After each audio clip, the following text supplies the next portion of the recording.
The buildings of St Helier, as in every other town, are reflections of the politics, fashions, fears and aspirations of the times they were built in. Each holds tales of the people who lived and worked within, history concealed in bricks and mortar. This is the story of one such building. Welcome to 16 New Street.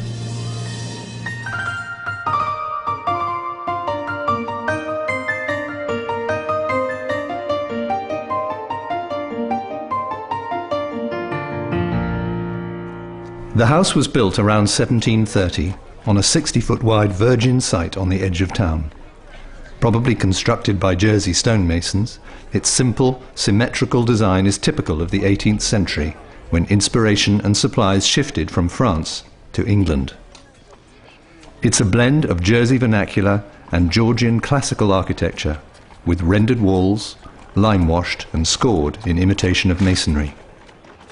Despite being constructed in the early Georgian period, the appearance of the house today, with its large window panes divided by slender glazing bars, rendered Doric doorcase and truncated roof, testifies to its Regency modifications. The informal garden is also in the early 19th century mould. The house was built by Philip Patriarche, who bought the land 10 years earlier from a speculator called Jean Durel, whom the street was originally named after.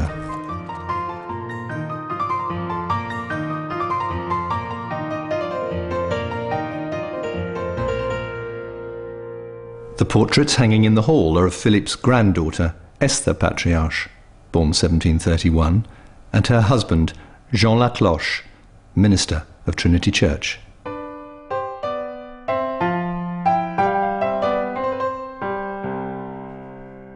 Our story moves on to 1813, in the reign of the Prince Regent.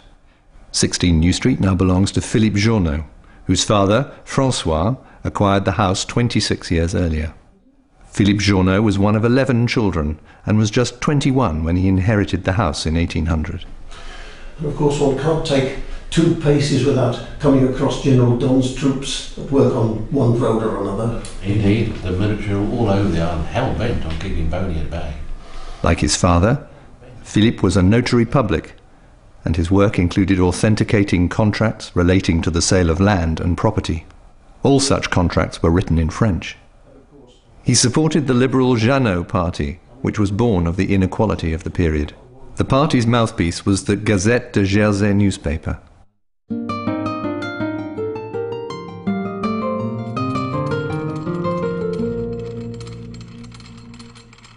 In Regency times, the main meal of the day was served in the late afternoon. Meat was roasted on a spit in front of the range cooker. The fire basket has cheeks, which are adjusted by a rack and pinion mechanism to cater for different sizes of meat joints. The range itself has movable circular trivets for the pans.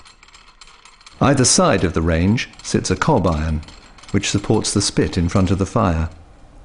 The spit is rotated with the help of a spit jack, a clockwork winder fixed to the upper part of the chimney breast. This needed to be frequently wound to ensure that the meat didn't burn. The cook was also kept busy basting the joint to stop it drying out. Cooked meat was stored in the meat safe above the hall doorway. Beside the fireplace is a charcoal stewing stove for more delicate cooking operations. Made of rendered brick, the small indentations act as combined air ducts and ash pits. To the left of the fireplace is the copper, where water was heated for boiling meat joints, vegetables and puddings, or for washing.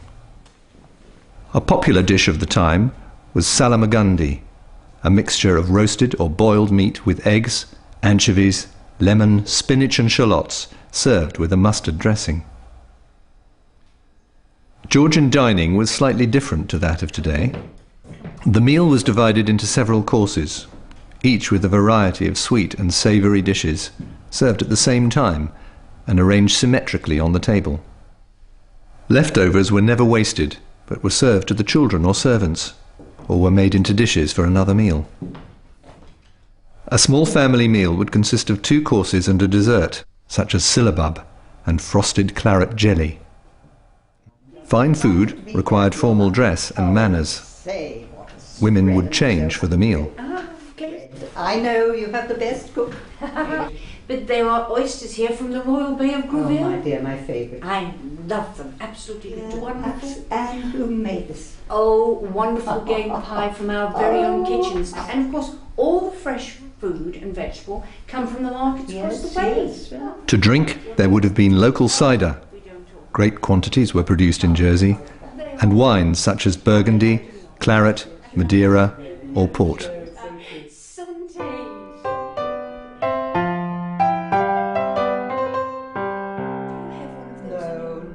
The term Regency, broadly 1811 to 1837, refers to the reign of the Prince Regent, who became George IV, followed by his brother, William IV. Stylistically, it was a period of transition between Georgian and Victorian times. Despite being a period of great inequality and social unrest, the era is noted for its elegance and achievements in architecture and the visual arts. The aesthetic can be best described as a neoclassical grandeur and exoticism inspired by great technological advancement. The Regency house offered a greater degree of comfort than the austerity of the earlier Georgian home. Richly upholstered sofas, curtains and carpets were enhanced by vibrant paint schemes. Home improvements were the prerogative of the lady of the house.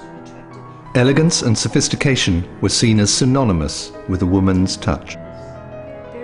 Philippe and Anne Journeau made a number of relatively superficial Regency modifications to the house.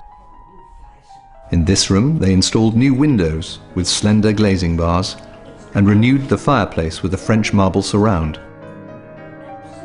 The mahogany and cross-banded rosewood tallboy between the windows testifies to the great amount of mahogany being brought into the island at this time from Belize by local merchants.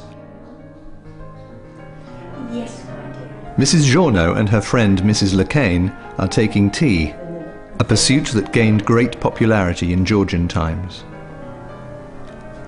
Indian tea was expensive and purchased loose from the chest, wrapped in a screw of paper. Speciality teas included all-nut chocolate, French barley, and Jamaican pepper. Tea was drunk with cream or sweet milk and sugar, which was imported from the West Indies. It's Georgian. Yes, it's something new that came in. Yes, I like the China tea myself. Oh, do you? Yes, I mix it.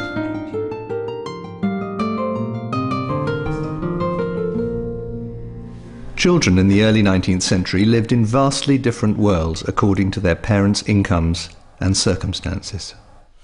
By 1813, the Journeaus had 3 children: Philippe, 9, François, 8, and Anne, 6, with James, Jane, and Harriet to follow. As the children of a notary, Philippe and François may have attended St. Menilia Grammar School in the parish of St. Saviour from the age of 7. There were many children's activities during the Georgian era, including kite flying and ball games, and parlour amusements such as marbles and spinning tops. Popular board games were Fox and Geese, Draughts, and Nine Men's Morris. You'll see replicas of these and other games in the children's bedroom. Children's books became popular at the end of the 18th century and early 19th century, entertaining those privileged children who could read. The renowned History of Little Goody Two-Shoes, first published in 1765, was one of the most popular children's books of the time. Take my book, Hannah. Come along, François.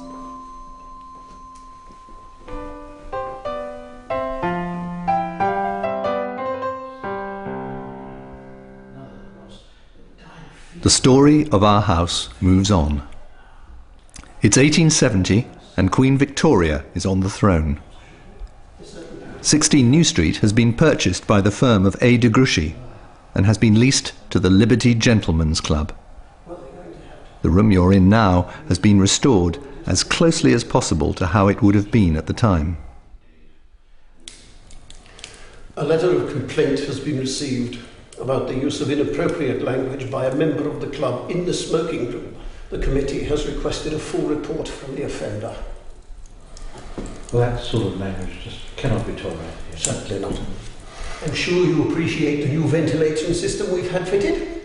It drives air downwards into the room, thus displacing the current air and thoroughly refreshing the atmosphere. Yes, it's quite excellent. The Liberty Club closed in August 1909, and 16 New Street was leased to the Jersey YMCA, the Young Men's Christian Association. It functioned mostly as a club and was frequented by states members, teachers and shop managers.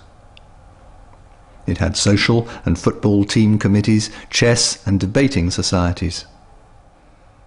From the late 1920s until after the Second World War, the Legros family were caretakers of the building. Doris Legros remembers the billiard cue chalks attached to the panels of the room by cords. Players used to pull these down and bounce the chalks up to hit the ceiling. She couldn't wait for them to go home. Rooms in the house were also let out to other groups for meetings. The Jersey Football Referees Association met here in August 1957 in order to improve cooperation between referees and linesmen.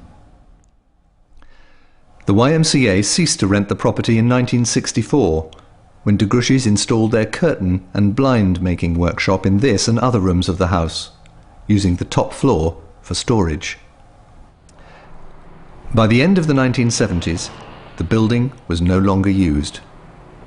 Neglected and ignored, the parapet gutters gave way and water poured through the house, now occupied only by pigeons. Floors and ceilings collapsed and demolition threatened. Salvation came in 2003 when the Merchant Retail Group, which had acquired the firm of A. de Gruchy in the year 2000, sold the property to the National Trust for Jersey for the princely sum of £1. The Trust's original intention was to make the building wind and watertight, and this is perhaps how it would have remained if it were not for the £1 million bequest of Molly Houston in 2004, which enabled its complete repair. The years that followed have witnessed a marvellous rebirth. A unique building teetering on the brink of collapse has been restored in all its original glory. Now islanders and visitors alike can discover the times and tales of 16 New Street.